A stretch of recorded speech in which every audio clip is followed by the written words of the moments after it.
Welcome to Man Utd Transfer HQ, your ultimate source for all things Manchester United transfer news and rumours. Something seriously shifting at Manchester United. A forgotten Red Devils star has just made headlines again, and his reaction after Ruben Amorim's phone call says everything about the current state of the club. Meanwhile, Bruno Fernandes has finally broken his silence on a potential move to Saudi Arabia, and his words couldn't be clearer. But that's not all. The world's richest footballer, worth billions, could literally buy Manchester United from the Glazers tomorrow if he wanted to. And wait till you hear which player turned down Sir Alex Ferguson twice, and still says it was the right choice. Let's break it all down, because things are getting wild at Old Trafford. Our first news is forgotten Man United star's behaviour speaks volumes after Ruben Amorim call.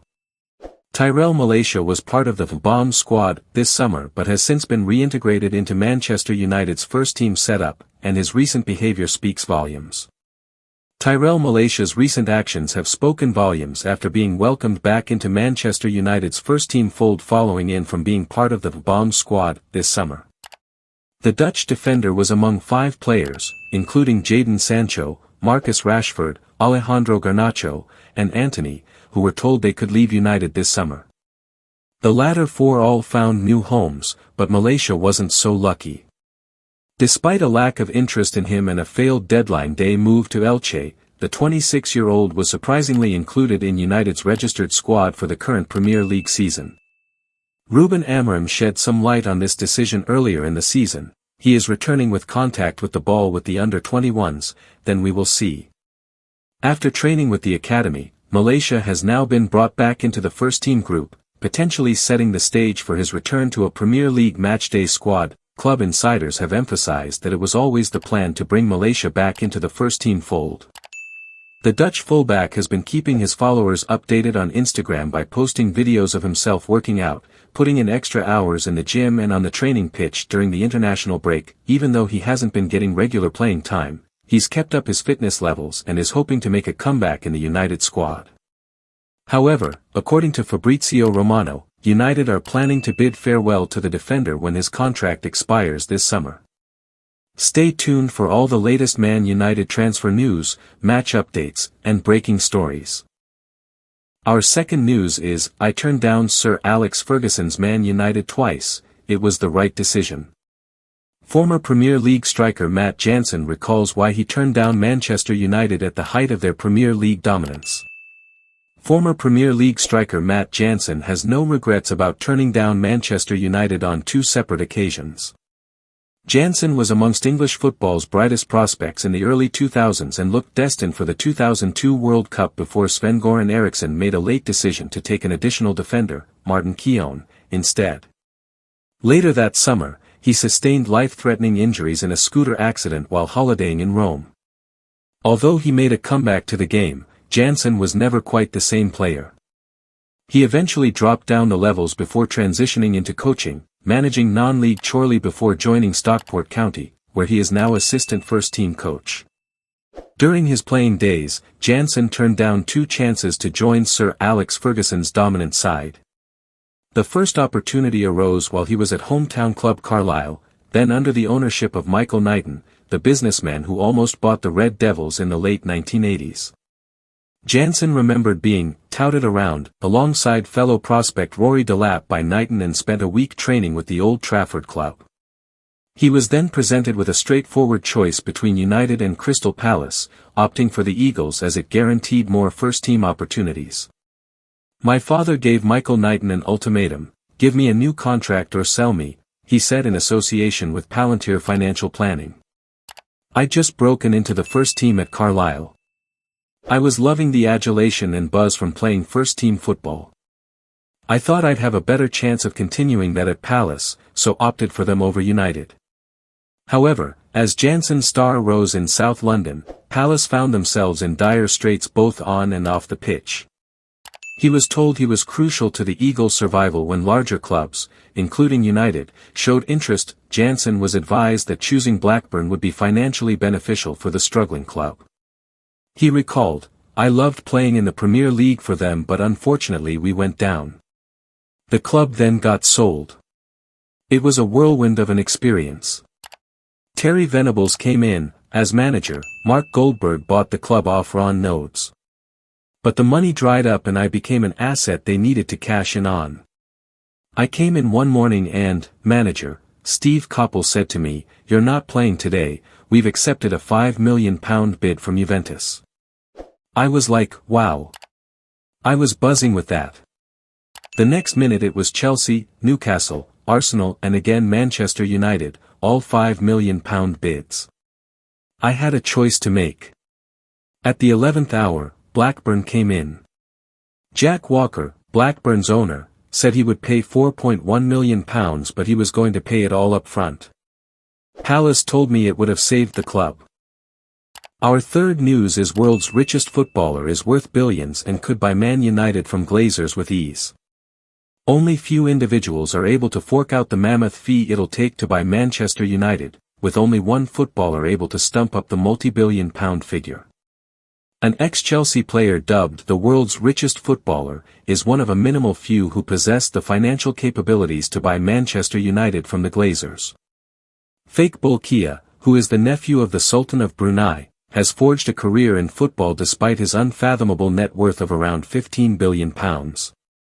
The 27-year-old spent time in the youth academies of Southampton and the Blues, before enjoying a 4-year stint with Leicester City but left in 2020 without making a first-team appearance. It was that same year that Bolkiah signed his first professional contract with Maritimo. After making just 2 appearances for the Portuguese club, he made the move to Thailand with Chonburi and since 2023, he's represented Thai League One side Ratchaburi. His determination to carve a career for himself in the sport given his family wealth is certainly admirable considering he could hypothetically cough up the £5.2 billion the Glazer family are said to want to greenlight a sale for the Red Devils. There is, of course, no suggestion that he is interested in doing any such thing. While United's current value stands at £2 billion, the Floridian businessmen are thought to want double that figure. The significant premium could be based on future increases in the club's value such as plans for their new stadium. Speculation about the future of United arose earlier this week when Saudi billionaire Turki Al-Sheikh stoked the fires on social media. Al-Sheikh, who is the chairman of the General Entertainment Authority in Saudi Arabia, took to X to claim a new investor is close to making a deal with the club. He wrote, "The best news I heard today is that Manchester United is now in an advanced stage of completing a deal to sell to a new investor. I hope he's better than the previous owners." Amid excitement online over the potential departure of the Glazer family, who've been subject to many protests from the United fanbase during their 20-year reign at Old Trafford, Al-Sheikh later confirmed that he was not the investor. He explained in another post, "My yesterday's post about Manchester United's potential sale meant one thing, the club is in an advanced negotiation phase with a new investor. Just to clarify, I am not the investor, nor are they from my nation. I'm posting this as a fan who wishes the deal to happen, though it might not necessarily happen." The Glazers took over United in 2005 in a deal worth £790 million. It was in 2023 that they sold 25% of the club to Sir Jim Ratcliffe before the British billionaire increased his minority ownership to 28.9% in a total deal worth a hefty £1.25 billion. Stay tuned for all the latest Man United transfer news, match updates, and breaking stories. Our last news is Bruno Fernandes doubles down on Saudi Arabia transfer stance in clear Man United statement. Bruno Fernandes has once again been linked with a big money move to Saudi Arabia, but the Manchester United captain has reiterated his desire to stay at Old Trafford. Bruno Fernandes has revealed that next summer's World Cup played no part in his decision to stay at Manchester United. The Red Devils captain was linked to a big money move to Saudi Arabia during the summer, but the midfielder insists that his only thought was to stick with his current club, even in light of fresh rumors. Potential bids from Al Hilal and Al Ittihad have been speculated upon, but the Portugal international remains committed to at least another year at Old Trafford.